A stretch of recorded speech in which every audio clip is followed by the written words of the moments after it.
আমরা অনেকেই সকালের ঘুমে অভ্যস্ত, তাই না? আমিও টুকটাক ঘুমাইতাম। দীর্ঘদিন থেকে আমি নিজের সঙ্গে সংগ্রাম করছি যে রাত যদি ঘুম নাও হয়, সকালে কোনো ঘুম নেই। এবং আলহামদুলিল্লাহ বহুদিন পর্যন্ত আল্লাহর তৌফিকে আমি ঘুমাই না। যত কষ্ট হয় হোক, সকালে কোনো ঘুম নেই। সকালে কাজ, সকালে আমল, সকালে কোনো ঘুম নেই। সকালে আপনি ব্যবসা করবেন, ব্যবসা আল্লাহ বরকত দিবে। চাকরি করবেন, চাকরিতে আল্লাহ বরকত দিবে। পড়ালেখা করবেন, সেখানে আল্লাহ তাআলা বরকত দিবে। আপনি যে কাজ করবেন, সে কাজে বরকত হবে। আর যদি ঘুমায় থাকেন, তাহলে অলসতা বরকত হবে।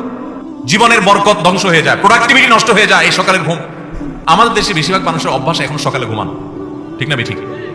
শহরে তো শহরে, এমনকি গ্রামেও এখন মানুষ সকালে 9টা 8টা 9টা পর্যন্ত ঘুমায়, ঠিক না ঠিক?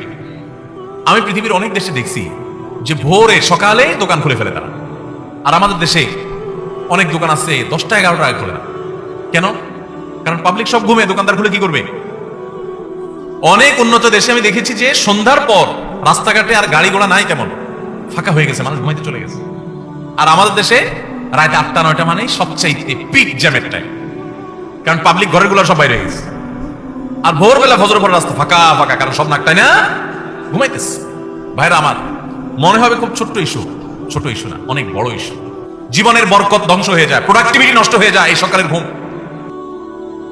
হেফজখানার ছাত্ররা তাদের দ্বিতীয় সিক্রেট হলো তারা সকালে কাজ করে। নবী সাল্লাল্লাহু আলাইহি ওয়াসাল্লাম দোয়া করেছেন, আল্লাহুম্মা বারিক লি উম্মতি ফি বুকুরিহা, আল্লাহ আমার উম্মতের জন্য ভোরের সময়টাতে আপনি বরকত দান করেন। নবীজি দোয়া করে গেছেন, সকালে আপনি ব্যবসা করবেন, ব্যবসা আল্লাহ বরকত দিবে। চাকরি করবেন, চাকরিতে আল্লাহ বরকত দিবে। পড়ালেখা করবেন, সেখানে আল্লাহ তাআলা বরকত দিবে। আপনি যে কাজ করবেন, সে কাজে বরকত হবে। আর যদি ঘুমায় থাকেন, তাহলে অলসতা বরকত হবে, মানে অলসতা বেশি হবে।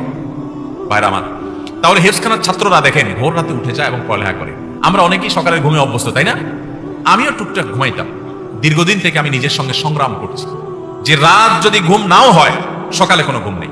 এবং আলহামদুলিল্লাহ বহুদিন পর্যন্ত আল্লাহর তৌফিকে আমি ঘুমাই না। যত কষ্ট হয় হোক, সকালে কোনো ঘুম নেই। সকালে কাজ, সকালে আমল, সকালে কোনো ঘুম নেই। বাংলাদেশের একটা ব্যাপক ব্যাধি এটা যে আজকে আমাদের ঘরে ঘরে মানুষ গভীর রাত পর্যন্ত কোনো কাজ নাই, অযথা বসে বসে 12টা 1টার মধ্যে মোবাইল টিপে, ঠিক না ঠিক? শুয়ে শুয়ে 1 ঘন্টা টিপে। এই জন্য মোবাইল বাসায় ঢোকার আগে মোবাইলের গলা চেপে বন্ধ করে তারপর ঢুকে। দেখেন, জীবন খুব সংক্ষিপ্ত। এর বড় একটা অংশ আমাদের মোবাইল টিপে টিপিতে চলে যায়। আমাদের জীবনকে যদি ক্যালকুলেশন করে বের করে দেখানো হয়, তো দেখা যাবে যে আজকালকার তরুণরা যারা অল্প বয়সে মোবাইল হাতে পেয়ে গেছে, তাদের জীবনের সবচেয়ে বড় অংশটা মোবাইলের ভিতরে তারা ডুব দিয়েছে কিছু অভাবে আল্লাহর কাছে। ভাইরা আমার, হেফজখানার ছাত্রদের দ্বিতীয় সিক্রেট হলো তারা ভোর রাতে উঠে পড়াশোনা করে। ভোর রাতে উঠে পড়াশোনা করা, ভোরে উঠে কাজে শুরু লেগে যাওয়া, এটা জীবনে বরকতের কারণ। নাম্বার 3, তারা কাইলুলা করে। এইটা তো একেবারে বিদায় হয়ে গেছে, এই সুন্নাত এখন কোথাও নাই হেফজখানা ছাড়া। কাইলুলার সুন্নাতের সাথে পরিচিত আছেন আপনারা? কাইলুলা মানে দুপুরের ঘুম। দুপুরের ঘুম, এই দুপুরের ঘুম বলতে এক্সাক্ট কোন সময়টার ঘুম, এটা নিয়ে ওলামায়ে কেরামের নানা রকমের বক্তব্য আছে। একটা অথেন্টিক এবং শক্তিশালী বক্তব্য হলো এটা জোহরের আগে। হেফজখানার ছাত্ররা সাধারণত কয়টা ঘুমায়? সকালে 9টা 10টায়, জোহরের আগ পর্যন্ত ঘুমায়। ঘুম থেকে উঠে গোসল করে তারা জোহরের নামাজ পড়ে।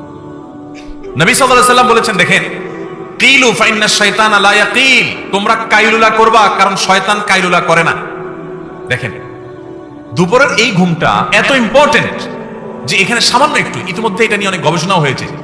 পৃথিবীতে অনেক অমুসলিম গবেষকরা গবেষণা করে বের করেছে যে দুপুরের সামান্য কয়েক মিনিটও যদি মানুষ ঘুমাতে পারে, তাহলে সেটা শরীরকে এত বেশি সতেজ করে এবং এত বেশি কাজের স্টামিনা দেয় যে সে অন্য সময় ঘন্টা ঘন্টা ঘুমানো সেটা পায় না। আবার সকাল থেকে টানা আপনি কাজ করছেন, দুপুরে একটু ঘুমালেন, আবার টানা সন্ধ্যা পর্যন্ত আপনি কাজ করার স্টামিনা আপনার শরীরে পাবেন, স্পৃহা আপনি পাবেন। এই সুন্নত তো একেবারে বিদায় হয়ে গেছে। আমরা অনেকে জোহরের পরে খায়া দেয় আস্তে ধীরে, যদি বন্ধের দিন থাকে, ঘুমের সুযোগ থাকে, তো যায় বিছানা যায়, এমন ভাবে বিছানা যায় যে আসর মাগরিবের সাথে পড়ে, ঠিক না ঠিক? জীবনের বরকত লাভের জন্য এই 3টা সুন্নাহ জিন্দা করা খুব গুরুত্বপূর্ণ। হিফজখানার ছাত্রদের, এত ছোট ছোট বাচ্চারা এত ভালো করে কোরআন কারীমের হিফজ করে, এত তাড়াতাড়ি সময় হিফজ করে, এর অন্যতম কারণ, অনেক কারণ আছে, আমি এগুলোকে একমাত্র বলছি না। তারা রাতে তাড়াতাড়ি ঘুমায়, ভোরে উঠে তারা পড়ালেখা করে, কায়লুলের সুন্নাতটাকে তারা জিন্দা করে। এর পাশাপাশি আরো তো অন্যান্য বিষয় আছেই। আল্লাহ তাআলা আমাদের সবাইকে এই সুন্নাহগুলো মেনে চলার তৌফিক দান করুন। সবাই চেষ্টা করবো তো ইনশাআল্লাহ। আমার অবাক লাগে যখন দেখি অমুসলিম দেশগুলোতে সন্ধ্যার পরে মানুষ ঘুমায় পড়ে। আমি অবাক হয়ে গেছি, যেখানে দেখেছি আমি জিজ্ঞেস করছি প্রবাসী বাংলাদেশি ভাইদেরকে, ভাই এটা কি এই দেশের নর্মাল কালচার? বলে হ্যাঁ, এটা কমন কালচার এখানকার, যে সবাই সন্ধ্যার পর পর ঘুমায় পড়ে। আমি বলি, আরে এটা তো আমার হাদিসে আছে, আমার নবী সাল্লাল্লাহু আলাইহি ওয়াসাল্লাম বারবার বলে গেছেন, তিনি রাত জাগতেন না কখনো।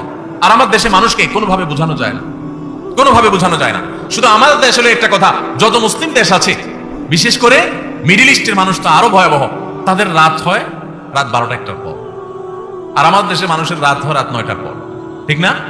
অফিস আদালত থেকে আইসা, দোকানপাট বন্ধ করে আইসা, কাজ কাম করে আইসা বাসায় জামা কাপড় খুলা এশার নামাজটাকে যারা নামাজ পড়েন তারা বোঝা মনে করেন নামাজ পড়ে ফেলছেন, ঝামেলা শেষ।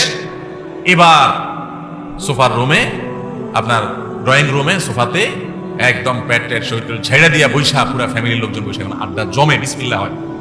রাত 10টার পরে আড্ডার কি হয়? বিসমিল্লাহ হয়। এরপরে 11টা 12টার দিকে আস্তে আস্তে বিছানা যাও, তাও ওই আধা হাত একটা মোবাইল সাথে থাকে। এবার ওইটা আবার আধা ঘন্টা 1 ঘন্টা টিকতে থাকে। ভাইরা আমার, জিন্দিগির বরকত নষ্ট হওয়ার জন্য যথেষ্ট। আমি আলহামদুলিল্লাহ আপনাদেরকে আনন্দের সংবাদ শুনাই।